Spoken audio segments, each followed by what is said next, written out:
देखिए, ये जो वर्ड रिग्रेट है ना, ये मेरी डिक्शनरी में है ही नहीं। सलमान मेरे सामने का बच्चा है, बांद्रा में हमारे सामने ये छोटे छोटे हुआ करते थे। कौन उस वक्त सोचता था कि ये सलमान खान इतना बड़ा हीरो हो जाएगा। बरखुरदार बात ये है कि तुम्हें ब्रह्मनल्ला का रोल करना होगा तो उसमें मूंछ काटनी होगी। नहीं सर, मैं मूंछ नहीं काटूंगा। तो उन्होंने कहा कि वो दरवाजा है, वहां से निकलो और निकल जाओ और यहाँ आना नहीं फिर कभी। इरफान चंद्रकांता में मेरे पीछे खड़ा रहता था। अगर आप चंद्रकांता देखें तो 8-8 दिन इरफान को डायलॉग नहीं मिलते थे। इस वक्त फिल्म बनाना बहुत मुश्किल हो गया है हिंदुस्तान, ये पूरा सिस्टम चेंज हो गया है। मैं शायद थोड़ा सा पीछे रह गया हूँ इस मामले में। नमस्कार, मैं हूं रेहान हुसैन, आप देख रहे हैं लहरें।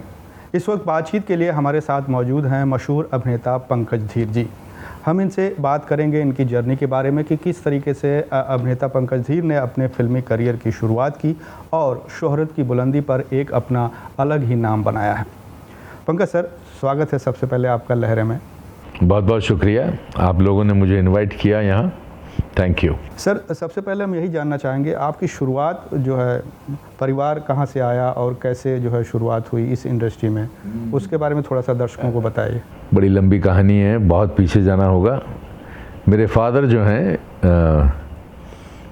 कसूर से हैं। कसूर जो है वो पाकिस्तान में है। तब उस ज़माने में खैर एक ही देश हुआ करता था, बंटवारे से पहले की बात है। तो कसूर में वो पैदा हुए, जो लाहौर से 20-22-25 किलोमीटर की दूरी पर है। वे वहाँ पैदा हुए थे और मेरे जो दादा थे वो अंग्रेज़ों के ज़माने के इंजीनियर थे रेलवे में। जी। तो रेलवे में होने के कारण वो क्या है कि जगह जगह उनकी पोस्टिंग होती थी, तो सारे बच्चे साथ चलते थे। तो वहाँ से वो चले गए दार एस सलाम अफ्रीका, क्योंकि वहाँ पे कुछ रेल की लाइनें डालनी थी। तो मेरे फादर भी दार एस सलाम चले गए, वहाँ से तंजानिया चले गए। और 20-21 साल की उम्र में उनको ये लगा कि मुझे फिल्म इंडस्ट्री ज्वाइन करनी है। तो उन्होंने एक पानी का जहाज़ पकड़ा और हिंदुस्तान की तरह रुख कर लिया और वो 1941 में बम्बई पहुँच गए। और यहाँ आकर उन्होंने राजकमल कला मंदिर, एक बहुत बड़ी एकेडमी हुआ करती थी उस ज़माने में, जो शांताराम जी की हुआ करती थी, तो उनको ज्वाइन किया और वहाँ से ग्रेजुएट किया उन्होंने। फिर वो डायरेक्टर बने और बतौर डायरेक्टर राइटर उन्होंने कई बहुत खूबसूरत फिल्में बनाई, जिनमें कुछ फिल्मों के नाम मैं आपको बताता हूँ, जैसे कि बहू बेटी, रैन बसेरा, आखिरी रात, ज़िंदगी। ये सारी फिल्में उन्होंने प्रोड्यूस और डायरेक्ट की थी उस ज़माने में। तो वहाँ से सिलसिला हमारी फैमिली का शुरू हुआ फिल्म इंडस्ट्री के साथ। उसके बाद मेरे जो उनके छोटे भाई थे, मेरे चाचा, वो आए, उनका नाम था सुदर्शन धीर। वो कोरियोग्राफर बने बहुत बड़े और ख़ुद बहुत नामचीन डायरेक्टर थे। तो सीखते सीखते वो मनोज कुमार जी, नासिर हुसैन की फिल्मों में कई उन्होंने कोरियोग्राफी की और बैले बहुत किए उन्होंने। बहुत बहुत ही काबिल डांसर थे। उसके बाद मैं आया। मेरा आना जो इंडस्ट्री में है, ये समझिए कि होना ही था, क्योंकि जहाँ पे मेरा मकान था बांद्रा में, तो जहाँ मैं आपको समझाऊँ, ये एक बहुत पुराना पारसी का बंगला था जिसमें कुछ टुकड़े थे। एक टुकड़े में मेरा घर था और मेरे घर के सामने जो दिलीप कुमार साहब की बहन का घर था। अच्छा। तो दिलीप कुमार साहब फ्राइडे, सैटरडे, संडे को यहीं आया करते थे और मैं ये कह सकता हूँ कि मेरा बचपन जो है दिलीप कुमार साहब की गोद में गुजारा गया है। उनके बिल्कुल लगते घर था अमानुल्लाह खां का, जो जीनत अमान के फादर हैं। वो मुग़ल आज़म के राइटर थे। 3 राइटर थे मुग़ल आज़म के, वजाहत मिर्ज़ा, अख्तर मिर्ज़ा और अमानुल्लाह खां। अब चूँकि अमानुल्लाह खां उस वक्त मुग़ल आज़म लिख रहे थे, तो के आसिफ साहब का आना जाना बहुत था और उनकी वजह से जितने बम्बई में एक्टर थे सब आते थे। उस वक्त जो स्ट्रगल करते थे वो थे धर्म जी, शशि कपूर साहब, मनोज कुमार साहब, सलीम खान साहब, अतुल अग्निहोत्री के फादर रोहित अग्निहोत्री, ये सब स्ट्रगल किया करते थे उस ज़माने में, संजीव कुमार साहब।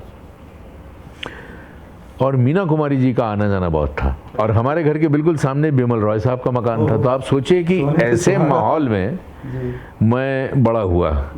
और जबकि मेरे घर में बलराज साहनी साहब का आना जाना, कैफी आज़मी का आना जाना, बड़े बड़े राइटर राजेंद्र सिंह बेदी का आना जाना, तो डेफिनेटली फिल्म इंडस्ट्री तो ज्वाइन करनी ही थी। तो 1970 में मैंने ज्वाइन की बतौर एक असिस्टेंट, कि मैं पहले सिनेमा को समझूं, इसके जितने एरियाज़ होते हैं उनको स्टडी करूं। तो मैंने ज्वाइन किया था नरेंद्र बेदी जी को, जो बहुत ही काबिल डायरेक्टर थे उस ज़माने के, और उनके साथ मैंने कई साल कई फिल्मों में असिस्ट किया। और बतौर असिस्टेंट फिर मैंने ये सोचा था कि मैं डायरेक्टर बनूंगा। और एक दिन मैं लोकेशन देखने गया, मैं डायरेक्टर मतलब समझिए हो ही गया था 21-22 साल की उम्र में, और बहुत बड़ी फिल्म डायरेक्ट करने जा रहा था। और देखिए जैसे लक जिसको कहते हैं, तकदीर जिसको कहते हैं, कि मैं लोकेशन देख रहा था तो सारिका जी वहाँ से आई गाड़ी में जी। वो स्टूडियो जा रही थी, तो उन्होंने मुझे देख के हाथ हिलाया, मैंने भी हाथ हिला दिया। उनका नाम मीनू, हम प्यार से मीनू कहते थे। तो थोड़ी देर बाद उनका बॉय आया, कहने लगा आइए आपको ऊपर बुलाया है। मैं ऊपर गया तो सारिका ने मुझसे कहा क्या कर रहे हो आजकल? मैंने कहा मैं फिल्म डायरेक्ट करने जा रहा हूँ। उन्होंने कहा नहीं, मैं चाहती हूँ तुम हीरो बनो मेरे सामने। मैं फिल्म बना रही हूँ तितली जी, जिसमें मेरा डबल रोल है, और राज बब्बर एक नया लड़का आया दिल्ली से, वो एक हीरो है, तुम बन जाओ। मैंने कहा भाई मैं कैमरे के सामने मैं बहुत गड़बड़ है, मैं बिल्कुल भी ट्रेंड नहीं हूँ एज एन एक्टर, मैं एज ए डायरेक्टर ट्रेंड हूँ, राइटर ट्रेंड हूँ, मैं ये नहीं कर पाऊँगा। नहीं नहीं आप करिए। फटाफट चेक काट के दे दिया और मैं हीरो बन गया। वो पैसे लेकर के मैं घर आया और वो फिल्म स्टार्ट हो गई। मुझे लगा कि इससे इजी काम तो दुनिया में है ही नहीं। 17-18 दिन काम करने के बाद प्रोड्यूसर और डायरेक्टर के बीच में कुछ अनबन हो गई। डायरेक्टर थे चंद्रा बारोट, आपके डॉन जिन्होंने बनाई थी। अनबन हो गई, पिक्चर हो गई बंद। लेकिन उस दौरान मैंने 6-7 फिल्में साइन कर ली थी एज अ हीरो। वो फिल्में जब कंप्लीट हुई और उसमें से 2 फिल्में लगी, वो दोनों फ्लॉप हो गई। अच्छा। एक का नाम था बेखबर, मुझे अभी भी याद है, वो केदार कपूर साहब की फिल्म थी, वो फिल्म चली नहीं। तो जब फ्लॉप हो गई फिल्म तो मुझे काम नहीं मिला, तो मैं फिर एक हीरो से असिस्टेंट डायरेक्टर बना, जो मेरे लिए बहुत ही मुश्किल का काम था, नीचे आना। तब मैंने फैसला किया कि भाई अब मैं एक्टिंग नहीं करूँगा, जो चीज़ मुझे आती वही करूँगा, और उस पर मैं कंसंट्रेट करने लग गया। और एज एन असिस्टेंट फिर मैं बहुत सारे काम करने लग गया, जैसे कि ये कैमरा है, कैमरे की सर्विसिंग करता था मैं। अच्छा। डबिंग करता था रात को अंग्रेज़ी फिल्मों की, हिंदी से अंग्रेज़ी। फिर मैं वामन गुरु और वामन भोसले, ये बहुत बड़े एडिटर थे हमारे ज़माने के, उनके साथ एडिटिंग सीखता था कि एडिट कैसे करनी फिल्म को। तो ये सारे काम करता था मैं।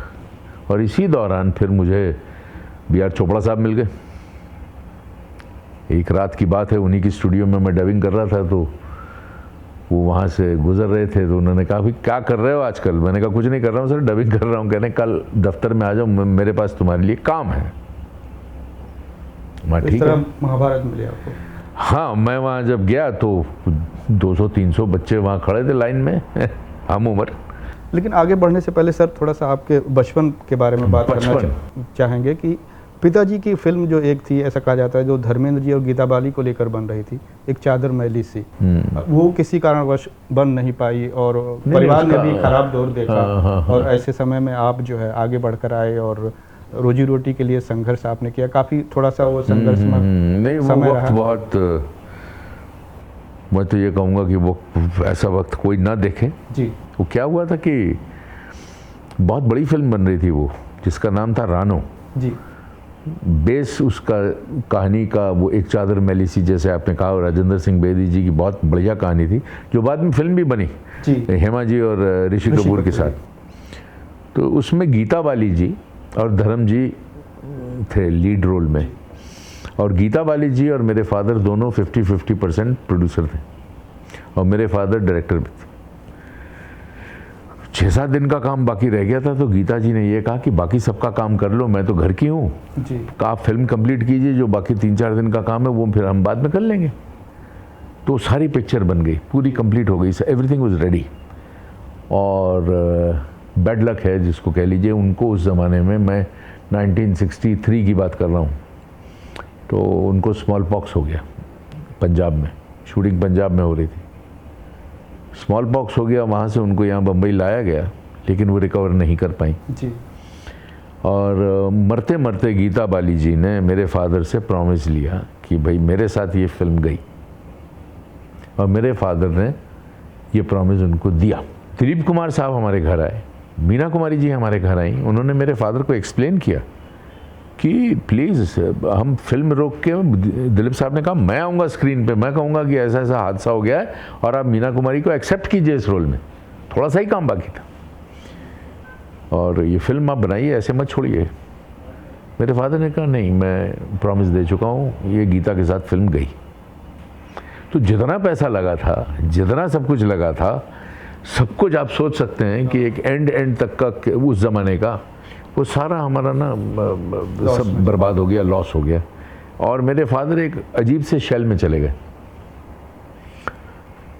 अब इसको आप अच्छी क्वालिटी कहें, बुरी क्वालिटी कहें, बैड बिजनेस कहें, गुड बिजनेस कहें, मैं उस पर कमेंट नहीं करना चाहता, लेकिन ये हुआ।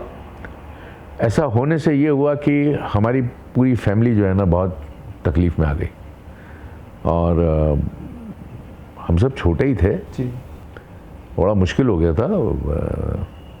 मेरा छोटा भाई स्कूल में पढ़ता था, मुझसे बहुत छोटा था, घर के खर्चे थे, तो बहुत छोटी उम्र से मैंने काम करना शुरू कर दिया कि भाई मैं अपनी फैमिली को सपोर्ट करना है, देखना है, एक रिस्पॉन्सिबिलिटी थी मेरी।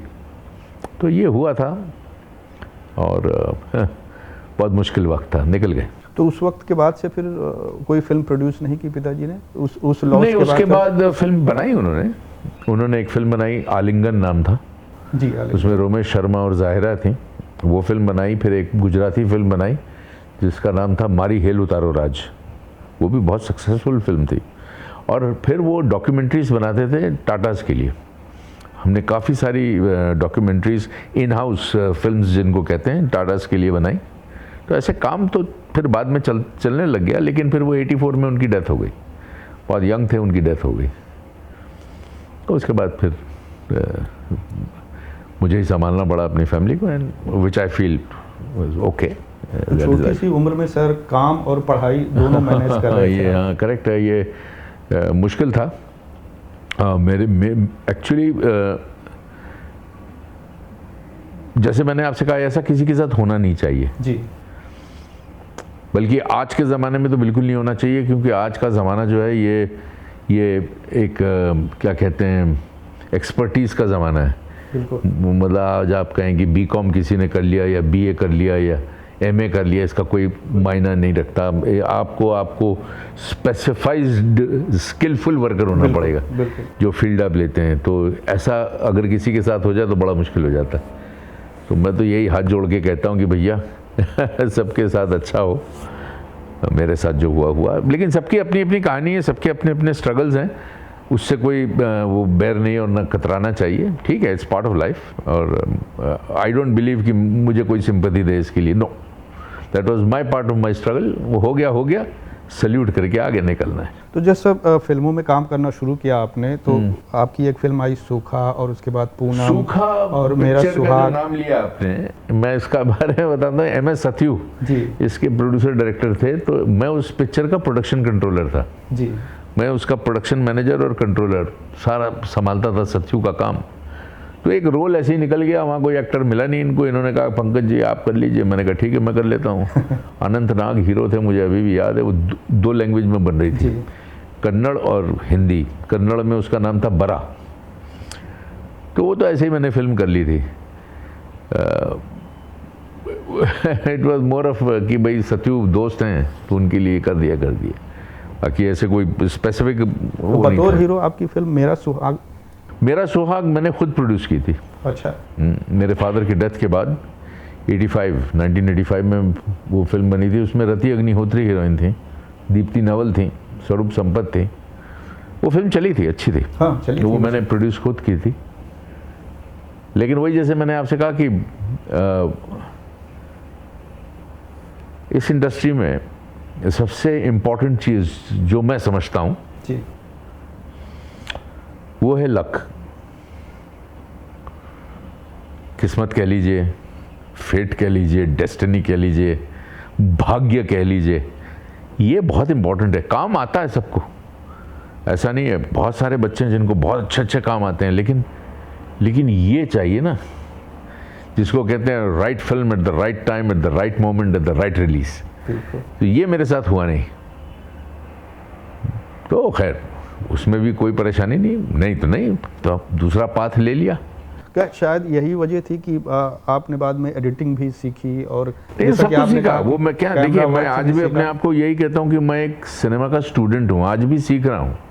लर्निंग कभी ख़त्म नहीं होती। मैं आज जैसे दौर बदलते हैं, जनरेशन बदलते हैं, हमको भी अपना माइंडसेट बदलना पड़ता है, सोच बदलनी पड़ती, तो वो तो मैं कर ही रहा हूँ। और आज भी अगर मैं कहूँ कि मैं सेट पे जाता हूँ या किसी यंगस्टर से मिलता हूँ या जो भी है, तो मैं सीख रहा हूँ उनसे। और ये सीखना जो है कभी ख़त्म नहीं होनी चाहिए। जिस दिन वो ख़त्म हो गई, दी एंड। तो महाभारत सर आपको जब ऑफर हुई थी तो उसमें अर्जुन का रोल आपको दिया गया। हाँ, तो मोच की वजह से आपने वो रोल ठुकरा दिया। वो ऐसा था कि जब मैंने अपना ऑडिशन दिया जी, तो राही मासूम रज़ा उस ज़माने में वो डायलॉग राइटर थे, वो भृंग तुपकरी साहब और पंडित नरेंद्र शर्मा जी, इन सब का पैनल था बहुत बड़ा। इन सबको लगा कि मैं अर्जुन बहुत अच्छा लगूंगा, तो इन्होंने कहा साहब आप अर्जुन बन जाइए। हाथ मिलाया, कॉन्ट्रैक्ट बन गया, सब तारीफ़ें हो गई, सब हो गया। 2-3 महीने में अर्जुन बन के घूमता रहा बम्बई में। तीसरे महीने चोपड़ा साहब ने मुझे दफ्तर में बुलाया और कहा कि बरखुरदार बात यह है कि तुम्हें ब्रह्मनल्ला का रोल करना होगा, तो उसमें मूंछ काटनी होगी। तो मैंने कहा सर ये नहीं कर सकता मैं। तो कहने लगे क्यों? मैंने कहा सर मेरा फेस का बैलेंस ऐसा है कि अगर मैंने मूंछ निकाल दी तो वो अच्छा नहीं लगेगा। तो कहने लगे तुम एक्टर हो क्या हो, एक मूंछ के चक्कर में इतना बड़ा रोल, मतलब मैं समझ में नहीं आ रहा है। मैं नहीं सर मैं मूंछ नहीं काटूंगा। तो बहुत डिसअपॉइंट हुए वो, और जबकि बहुत बड़ी बेवकूफ़ी थी मेरी तरफ से, ये एज एन एक्टर क्या मूंछ क्या चीज़ है जी। लेकिन उस वक्त मुझे वही समझ में आ रहा था। तो उन्होंने कहा कि वो दरवाज़ा है, वहाँ से निकलो और निकल जाओ और यहाँ आना नहीं फिर कभी। मुझे निकाल दिया ऑफिस से।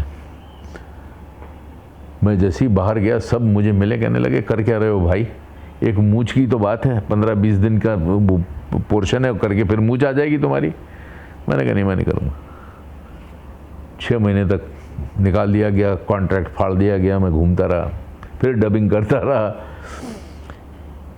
अब ये होता है डेस्टिनी, जिसको मैंने कहा कि चोपड़ा साहब का फिर फ़ोन आया, आओ दफ्तर आओ, करण का रोल करोगे। मैंने कहा सर मूंछ तो नहीं काटनी होगी। क्या नहीं, हाँ करेंगे सर, ज़रूर करेंगे। तो वो डेस्टिनी थी कि मुझे कर्ण का रोल मिलना था। और हिस्ट्री है, अब आज तक देखिए इतना मतलब प्यार दिया लोगों ने कि जो बच्चों की स्कूल की किताब है जिसमें कर्ण का चैप्टर है, तो मेरे फेस को दिखाया जाता है। तो इससे बड़ी बात और क्या हो सकती। लोकप्रियता की श्रेणी में उस वक्त आप सबसे आगे थे। यस। एक जब वो महाभारत आई थी तो मुझे अभी भी याद है, पॉपुलैरिटी पोल हुआ करता था उस ज़माने में, तो उसमें राजीव गांधी, अमिताभ बच्चन, तीसरा नाम मेरा हुआ करता था। पूरे गांव में हिंदुस्तान के किसी कोने में मैं चले जाऊं तो लोग मुझे बहुत प्यार करते थे। वो वक्त भी देखा है, बहुत बढ़िया। तो उस दौर को कैसे देखते हैं सर? जैसे पहले रामायण आई, घर घर में वो टीवी पर उसे देखा गया, एकदम बेकाबू रहते थे, हर संडे का लोग। देखिए ऐसा है कि ये जो 2 ग्रंथ हैं बेसिकली, रामायण और महाभारत, ये हमारे कल्चरल हेरिटेज की जो है ना बिल्कुल नींव है। बिल्कुल इस पे पूरा बेस है। ये आप इस देश की बात करें तो ये बहुत ज़रूरी था कि ये सामने आए। फिल्में बनती थी पहले, लेकिन जो सागर साहब ने रामायण बनाई और चोपड़ा साहब ने महाभारत बनाई, ये बहुत इसमें काबिल लोग हो करके कंटेंट इतना बढ़िया हुआ कि 40 साल बाद भी लोग याद करते हैं। कई लोगों को मेरा असली नाम नहीं पता होगा, लेकिन ये ज़रूर कह देंगे ये कर्ण है जी। तो ये इम्पैक्ट आज की डेट में नहीं है, क्योंकि ये कंटेंट जो है ये मिलना मुश्किल है। और मैं यही कहूँगा कि हमारा जो हेरिटेज है, हमारी जो कल्चर है, हमारा जो इतिहास है, इसमें इतनी कमाल की कहानियाँ हैं। आज भी अगर हम निकाल करके उनको उनके ऊपर बेस करके बनाएं तो it can be world class. लेकिन हम अजीब से इसको शोज़ बना रहे हैं आजकल, कुछ समझ में नहीं आ रहा क्या हो रहा है। मैं खैर कंप्लेन नहीं कर रहा हूँ, लेकिन एक माहौल ही अजीब है जी। टीवी का तो माहौल बहुत ही ख़राब हो गया। OTT आया था, सोचा था कि अच्छा होगा कुछ, लेकिन वो भी फिर एक ही किस्म के हो गए हैं, गाली गलौच, कुछ अजीब से सीन, वो ज़रूरी नहीं होते हैं, लेकिन फिर भी कर्ण डालते का हैं। जो सर किरदार है, जब आपको ऑफर हुआ था या जब आप प्ले कर रहे थे, तो आपको उतनी जानकारी थी कर्ण के बारे में, या फिर बाद में आपको पढ़ने पर पता चला कि नहीं, हाँ ये कैरेक्टर कर्ण का जो है वो सबसे पावरफुल है, नहीं, मेरे पास कोई एंग्री जानकारी, यंग जैसा है, ऐसा कुछ? मेरे पास कोई जानकारी नहीं थी। मैं बम्बई का लड़का था, इंग्लिश मीडियम का स्टूडेंट था, मुझे तो संस्कृत का एक शब्द नहीं आता था। तो जब पहली बार डायलॉग दिए गए तो मेरे तो पसीने छूट गए। तो मैं राही साहब के पास गया, राही साहब क्या करें? उन्होंने कहा बेटा एक काम करो, नवभारत टाइम्स हिंदी पेपर आता है, ये बुलाओ, ज़ोर ज़ोर से घर पे पढ़ो ताकि तुम्हारी लफ्फ़ाजी खुले, प्रैक्टिस हो जाए। हाँ प्रैक्टिस हो वर्ड्स की। तो वो मैंने शुरू किया। और दूसरा ये है कि कुछ किताबें थी, जैसे कि रश्मि रथी थी, और एक थी मृत्युंजय शिवाजी सावंत की। उन्होंने कहा ये पढ़ो, वो पढ़ी मैंने। तो उसमें से जो चीज़ें निकली, उसके बाद मैंने ये सोचा कि देखो अब इसको पेंट करना मेरा काम, कैरेक्टर को जी, वो कैसे चलेगा, वो कैसे खड़ा होगा, कैसे बैठेगा लोगों के बीच में, उसका तरीका क्या होगा बात करने का। तो हमारे पास वो क्या कहते हैं एब्स तो थे नहीं, क्योंकि उस ज़माने में ये ऐसे जिम भी नहीं थे, हमारे पहलवानों के अखाड़े होते थे जहाँ जाते थे हम लोग।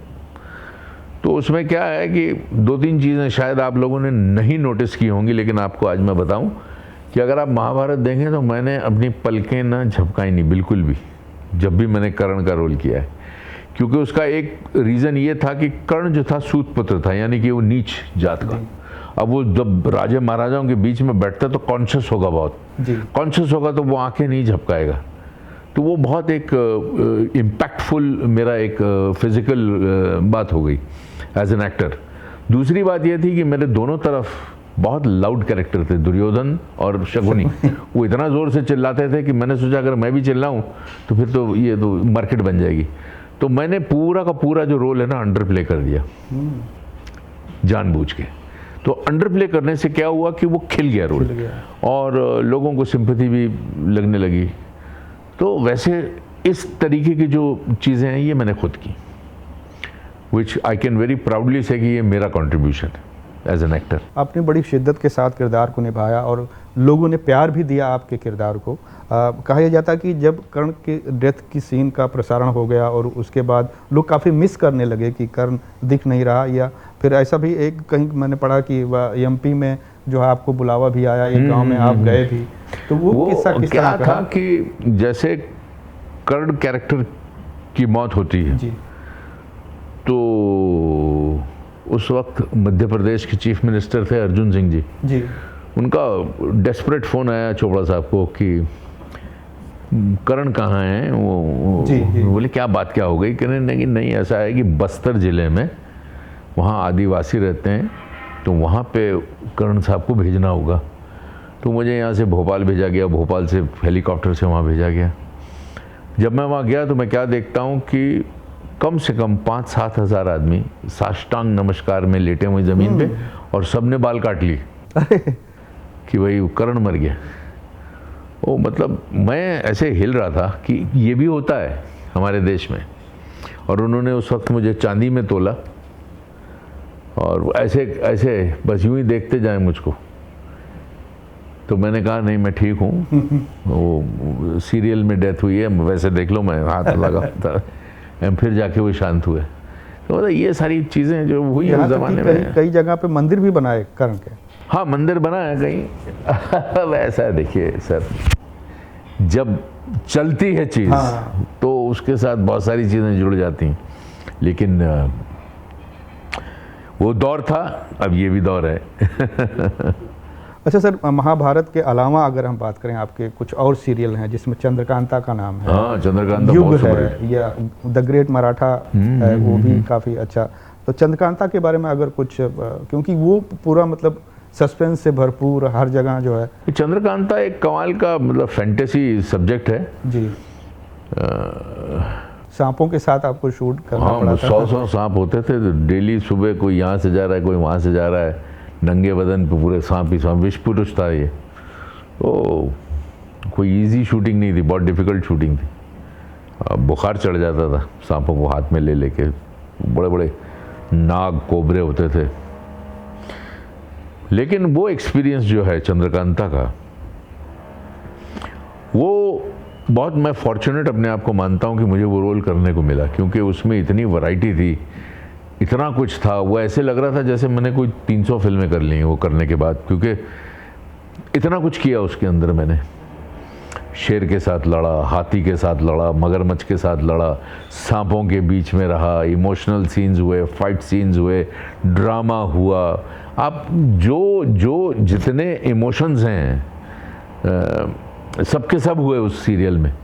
तो एक इन अ वे बहुत हाईली सक्सेसफुल सीरीज़, और बहुत बढ़िया बनाया था उसको जी। At one time I think वो महाभारत को भी बीट करके निकल गया था आगे इन ग्रॉस। बाकी युग वाज वो सबसे, मुझे लगता है उससे बड़ी स्टारकास्ट शायद टीवी पे आई नहीं। उसमें हेमा मालिनी जी थी, शाहबाज खान था, मैं था, और हम हीरो थे दोनों। और आज भी अगर मैं कश्मीर जाता हूँ तो लोग मुझे अली खान के नाम से जानते हैं, तो प्यार से बुलाते हैं वहाँ अभी भी। तो फैंटास्टिक।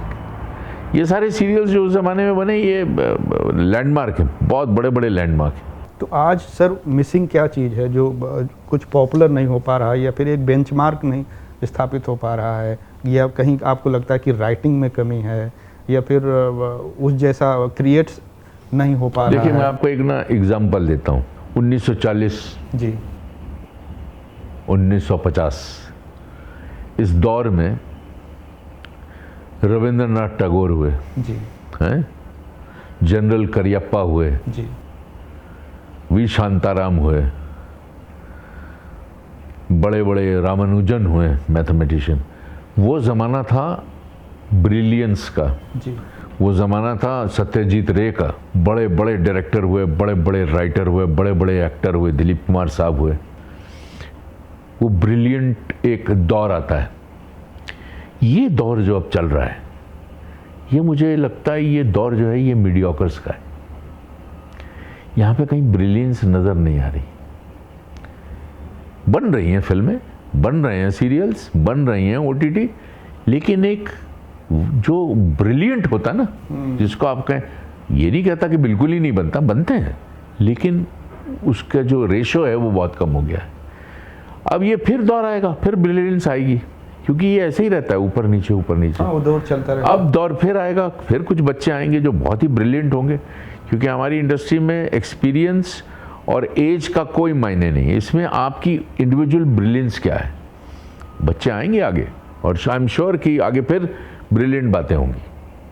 शुरुआती जो पहली पिक्चर थी, आपने सहायक निर्देशक के तौर पे काम किया अमिताभ बच्चन के साथ, परवाना, जिसमें नवीन निश्चल जी। हाँ, परवाना में मैं असिस्टेंट था जी। ज्योति स्वरूप साहब डायरेक्टर थे। बच्चन साहब के साथ कुछ मुलाकातें? बच्चन साहब के साथ मैंने 4 फिल्में की हैं एज एन असिस्टेंट। जी।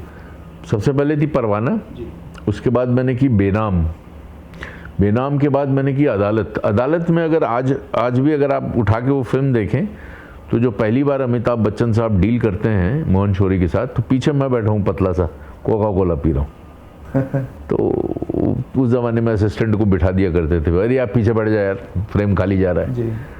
तो खैर, अदालत के बाद फिर मैंने उनको असिस्ट किया था परवरिश में। वहाँ मनमोहन देसाई के साथ मैंने कुछ थोड़े से दिन काम किए थे। क्लाइमेक्स का सीक्वेंस चल रहा था RK स्टूडियो में। तो बच्चन साहब के साथ 4 फिल्में की मैंने एज एन असिस्टेंट, और मैंने वो उनका देखा है परवाना से लेकर के परवरिश तक, कि कैसे वो आदमी राइज करके गया है। उफ, कमाल, मतलब अनबिलीवेबल जिसको कहते हैं, ऐसा सक्सेस, ऐसा, लेकिन deserving, one of the most deserving actors in India. उनके साथ मुकाबला तो किया ही नहीं जा सकता, बहुत आगे निकल गए। आई थिंक दुनिया के, आई मीन द वर्ल्ड में ऐसा एक्टर नहीं होगा। तो आपने उस समय कुछ एक ऐसे एक्टर हैं जिनके साथ काम किया और बाद में वो शिखर पर पहुंच गए, जिसमें बच्चन साहब हैं। इरफान खान के साथ आपने शुरुआती इरफान चंद्रकांता में मेरे पीछे खड़ा रहता था। अगर आप चंद्रकांता देखें तो 8-8 दिन इरफान को डायलॉग नहीं मिलते थे जी। तो वो पीछे से मेरे को ऐसे हाथ लगा के बोलता, पंकज भाई 8 दिन हो गए कुछ बोला नहीं है। कुछ ज़रा कुछ वार्तालाप हो जाए तो मैं क्या करता था, मेरा जो डायलॉग होता था उसी का मैं सवाल जवाब उसके साथ कर लेता था कि सुनो भाई ऐसा है क्या कहते हो, तो क्या हाँ भाई ऐसा है, अच्छा चलो ठीक है, तो वो थैंक यू कह देता था। अब वो भी देखिए, वही मैं कहता हूँ, ये जो लक है। चंद्रकांता करने के बाद वो लड़का जहाँ से निकला और जो फिल्में उसको मिली और जो काम उसने जो किया और जो एक्सेप्टेंस हुई और उसके बाद इंटरनेशनल, जैसे मैं आपको कहता हूँ, right film, right time, right release, right moment, ये बहुत इंपॉर्टेंट होता है किसी भी एक्टर के लाइफ में। तो आपने एक ही फिल्म निर्देशित की है? नहीं, मैंने एक पंजाबी फिल्म डायरेक्ट की थी जिसका नाम था मुकद्दर, काफ़ी चली थी। और एक मैंने जी के लिए किया था, my father godfather. My father godfather, वो भी डायरेक्ट की थी मैंने। और मैंने डॉक्यूमेंट्रीज बहुत डायरेक्ट की हैं। देखिए, जब मैं महाभारत के बाद मुझे वक्त ही नहीं मिला, मैं इतना बिजी हो गया, इतना काम मिला। बट उसमें यही हुआ कि आधे प्रोड्यूसरों को लगा कि मैं विलन अच्छा लग रहा हूँ और आधे प्रोड्यूसरों को लगा कि नहीं ये पॉजिटिव में ठीक है। वहाँ पे फिर गड़बड़ हो गई। अच्छा, इस कन्फ्यूजन में आपका जो मेन एम था कि फिल्म मेकिंग या डायरेक्शन, हाँ, वो आपसे दूर वो पीछे रह गया थोड़ा। हर आदमी की डेस्टिनी है जी, ये होना था, बिल्कुल, ये हुआ। अब आगे देखते हैं क्या है। वो कहते हैं ना, जब तक है जान जाने जहाँ मैं नाचूंगी, वही है, नाच रहे हैं, नाचेंगे।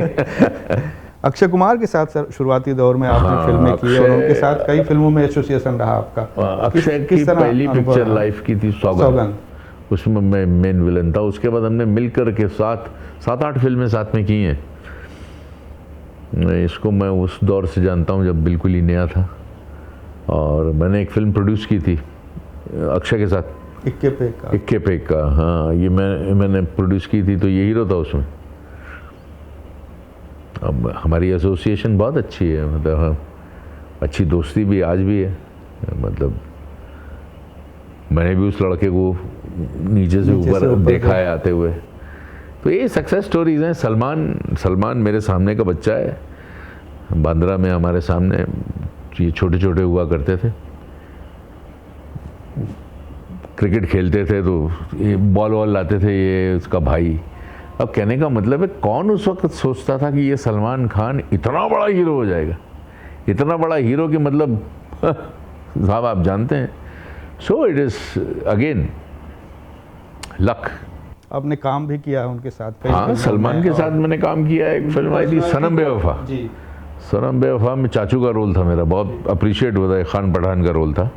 फिर एक फिल्म की मैंने उसके साथ, ये किया तुमको ना भूल पाएंगे, पंकज पराशर की, वो भी की।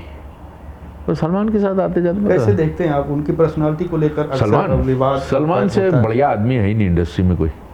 ये बाहर से जो वो दिखते हैं, वो बहुत खूबसूरत आदमी है, उसका तो कोई शब्द नहीं मेरे पास। वो एक अलग ही किस्म का बच्चा है। वो उसको तो बस सल्यूट ही करें हम। मैं जब भी मिलता हूँ मैं तो गले से लगा लेता हूँ उसको। काम करें नहीं करें वो बात दूसरी, लेकिन वैसा लड़का होना बहुत मुश्किल है जो अपनी फैमिली के लिए, जिसने सब कुछ निछावर कर दिया। और उस तरह बड़ा दिल उस बच्चे का, मतलब सवाल ही पैदा नहीं होता। एंड मेरे दिल में उसके लिए जितनी इज्जत है और प्यार है, शायद इट्स इम्पॉसिबल। मैंने उसको देखा है तब से लेकर आज तक। फैंटास्टिक, बहुत ही बढ़िया इंसान। आपने बहुत सारी फिल्में की, बहुत सारे टीवी सीरियल्स किए, वेब सीरीज़ भी की, तो कहीं आपको कुछ रिग्रेट रह गया कि ये रोल या ये फिल्म हमें मिल गई होती है, ऐसा कुछ?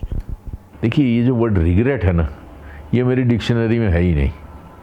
मैं हमेशा वही सोचता हूँ कि मुझे वही मिला जो मुझे मिलना चाहिए था, जो मेरी शायद डेस्टिनी में लिखा था।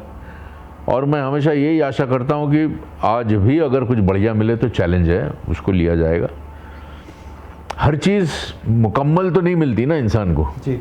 चाहता तो बहुत कुछ है, लेकिन हर आदमी ताजमहल नहीं बना सकता। तो कुछ लोग ये भी तो चाहिए जो कुतुब मीनार बना लें, 4 मीनार बना लें, ऐसे भी तो लोग चाहिए ना। बिल्कुल। तो शायद मेरा कंट्रीब्यूशन फिल्म इंडस्ट्री के लिए इतना ही था जितना हुआ है, पार्ट ऑफ माई लाइफ। ठीक है। अब कुछ अलग अगर सब्जेक्ट मिले तो क्या फिल्मों का डायरेक्शन करना चाहेंगे? क्यों नहीं। देखिए, मैं अभी भी लिखता हूँ, अभी भी मेरे पास कहानियाँ बहुत हैं, मैं अभी भी सोचता हूँ बहुत। लेकिन इस वक्त फिल्म बनाना बहुत मुश्किल हो गया है हिंदुस्तान में। ये पूरा सिस्टम चेंज हो गया है। अब इसको डिस्कस करने जाएंगे तो बहुत लंबा हो जाएगा, लेकिन आज की डेट में फिल्म बनाना मुश्किल हो गया है। इंडिपेंडेंट प्रोड्यूसर के लिए बहुत मुश्किल हो गया, इंडिपेंडेंट डायरेक्टर के लिए बहुत मुश्किल हो गया। अब कॉरपोरेट हाउसेज हो गए हैं, तो उनका अपना तरीका है। मैं शायद थोड़ा सा पीछे रह गया हूँ इस मामले में। कोविड के बाद से फिल्म इंडस्ट्री में काफ़ी बदलाव आया है। OTT आया, जो फिल्में सिनेमा घरों में नहीं रिलीज हो पाई वो OTT पर रिलीज हुई। OTT प्लेटफॉर्म को कैसे देखते हैं आप? OTT फ्यूचर है, OTT फ्यूचर है। आप ये सोचिए ना कि ये फ़ोन के ऊपर जी आपको हर चीज़ दिखाई दे रही है। आप बस में बैठे हैं, ट्रेन में बैठे हैं, खाना पका रहे हैं, जहाँ फ़ोन पे आप फिल्म भी देख रहे हैं, सब देख रहे हैं। ये फ्यूचर है। अब यही होगा कि दो चीज़ें होंगी, कुछ फिल्में और कुछ कहानियाँ जो इस फॉर्मेट के लिए सही हैं बनेंगी, और कुछ जो हैं जो सिनेमा के लिए हैं, जैसे बड़े पर्दे पर देखने का जिसका मज़ा है कुछ और है, जो इस पे नहीं आ सकता है, वो अलग से बनेंगी। ये डेफिनेट डिवाइड आएगा अब, जिसको हम कहेंगे films for theatre and films for OTT। आप ये डेफिनेट होगा, और ये OTT फ्यूचर का है। तो क्या OTT मतलब एक खतरे की तरह है थिएटर्स के लिए? देखिए क्या है, कोई खतरा नहीं होता, ये मॉडर्नाइजेशन है जी। आप ये सोचिए, एक ज़माने में जब फिल्म रिलीज होती थी तो पोस्टर बनते थे, तो प्रिंटर हुआ करते थे। फिर डिजिटल प्रिंटिंग आया, वो पोस्टर बनाने वाले बेचारे सब गए काम से। म्यूजिशियन होते थे, बजाते थे, टेक जब चलता था गाने का, लाइव म्यूज़िक, अब वो भी बंद हो गया। वो बेचारे कहाँ टीवी पे बजाते हैं, या कहीं कोई प्रोग्राम मिल गया वहाँ बजाते हैं, वो भी गए। आप पहले ज़माने में फ़ोटो खींचते थे जी, फिर आप जाते थे उसको बनवाने फ़ोटो स्टूडियो में, वो सब बंद हो गए। तो ये ऑल पार्ट ऑफ मॉडर्नाइजेशन। तो ये भी चीज़ पार्ट ऑफ मॉडर्नाइजेशन है, कोई ख़तरा नहीं है। हमको अडेप्ट करना पड़ेगा नई चीज़ों के साथ, हमको भी अपने आप को चेंज करना पड़ेगा।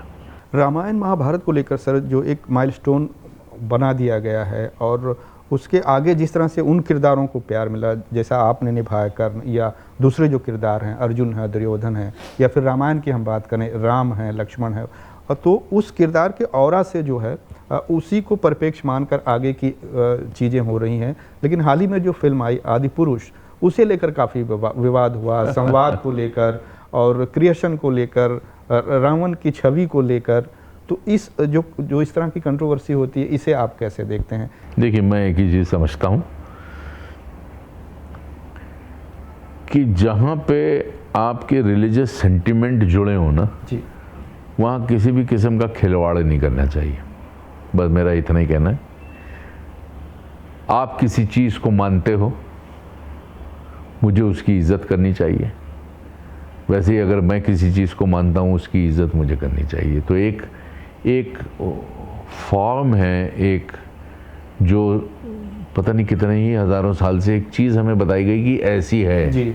अब उससे छेड़खानी करके आप अपना वर्शन निकालोगे तो वो डेफिनेटली एक्सेप्टेंस लेवल जो है वहाँ गड़बड़ होगी। अच्छे माइंड्स थे, सब थे, लेकिन वो जिस तरीके का उन्होंने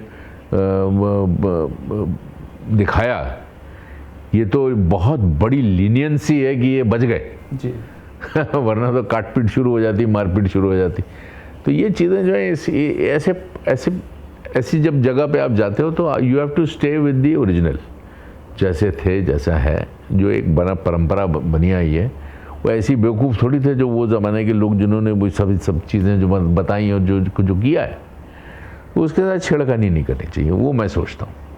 तो अभी सर आपके परिवार के बारे में थोड़ा सा जानना चाहेंगे कि बेटा या फिर बहू किस प्रोजेक्ट का हिस्सा है, क्योंकि आपके परिवार में सभी कलाकार हैं। हाँ, फिर आगे अब लाइन चलनी है ना जी। कहते हैं ना, मोची का लड़का मोची का काम करता है, तो हमारा वही काम है।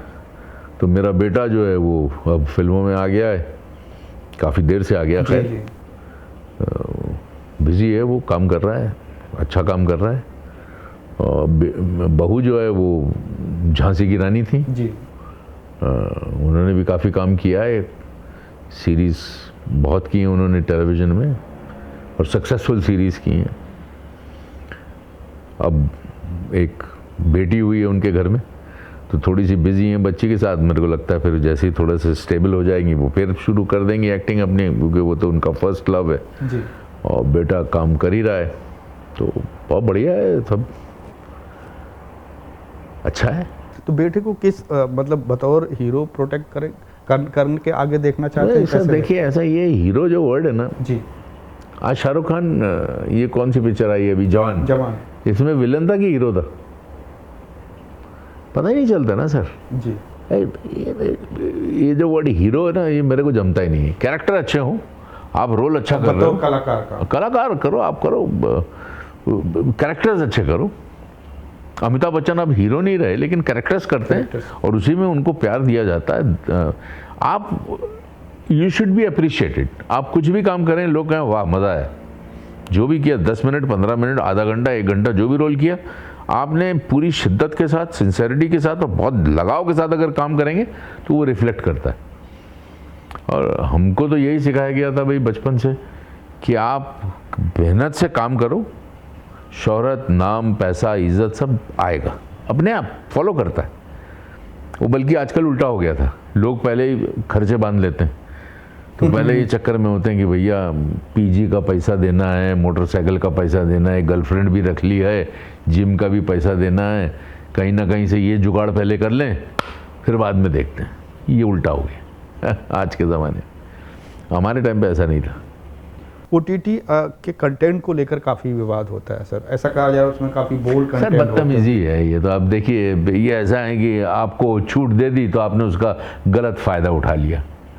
ये कुछ चीज़ें हैं, देखिए हम कभी दिखाते हैं कि बच्चन साहब ब्रश कर रहे हैं या पॉट पे बैठे हैं, ये अंडरस्टूड बातें हैं कि एक इंसान के साथ होता है सुबह, लेकिन दिखाने की ज़रूरत नहीं होती। कई सारी ऐसी चीज़ें हैं जो इंसान के साथ होती हैं जो दिखाने की ज़रूरत नहीं, वो सब चीज़ें आप दिखा रहे हैं। क्यों दिखा रहे हैं? ये सिक माइंड है और कुछ नहीं। एक सीन जो बहुत बेहतरीन तरीके से कहीं और भी किया जा सकता है उसको गंदगी में दिखाएंगे,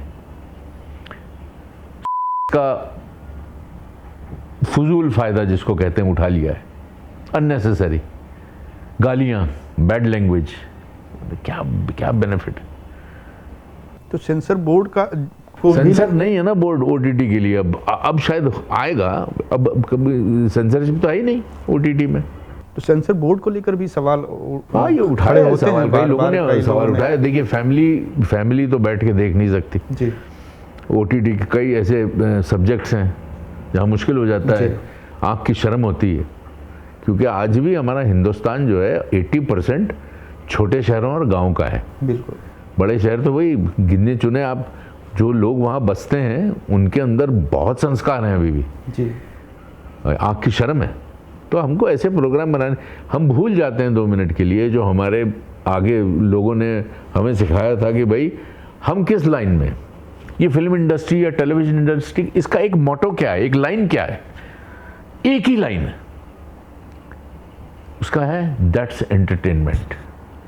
हम आए हैं आपको एंटरटेन करने के लिए, 2.5 घंटे हम आपको मज़ा दिलवाएंगे।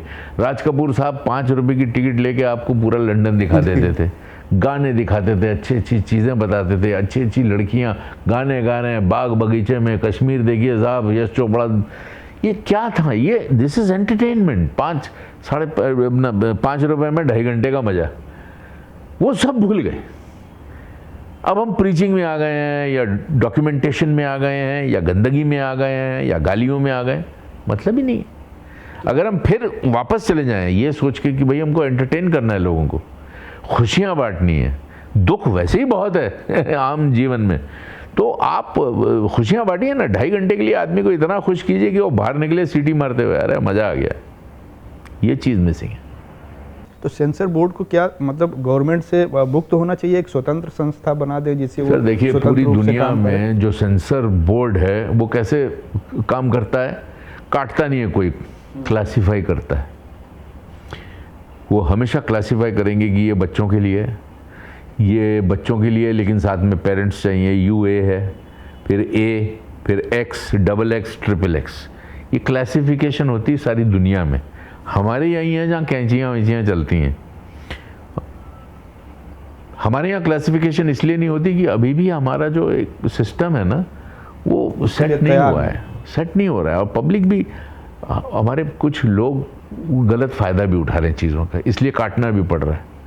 लेकिन अगर नॉर्म्स क्रिएट कर दिए जाएं अच्छे, मैं ये नहीं कहता कि गाली देना ठीक है, गाली देते हैं लोग एक दूसरे को, लेकिन ढंग से, टाइम पे, वक्त पे, मतलब से गाली दो ना, कि भाई यहाँ पे हाँ यार बनती थी बात, गाली देनी बनती थी, वो साला डिजर्व करता था गाली खाना, तो एक आदमी ने गाली दी तो आप दीजिए गाली। बेफजूल की गालियाँ दे रहे तो मतलब ही नहीं, फिर वो अच्छा नहीं लगता, कान को सुनने में अच्छा नहीं लगता।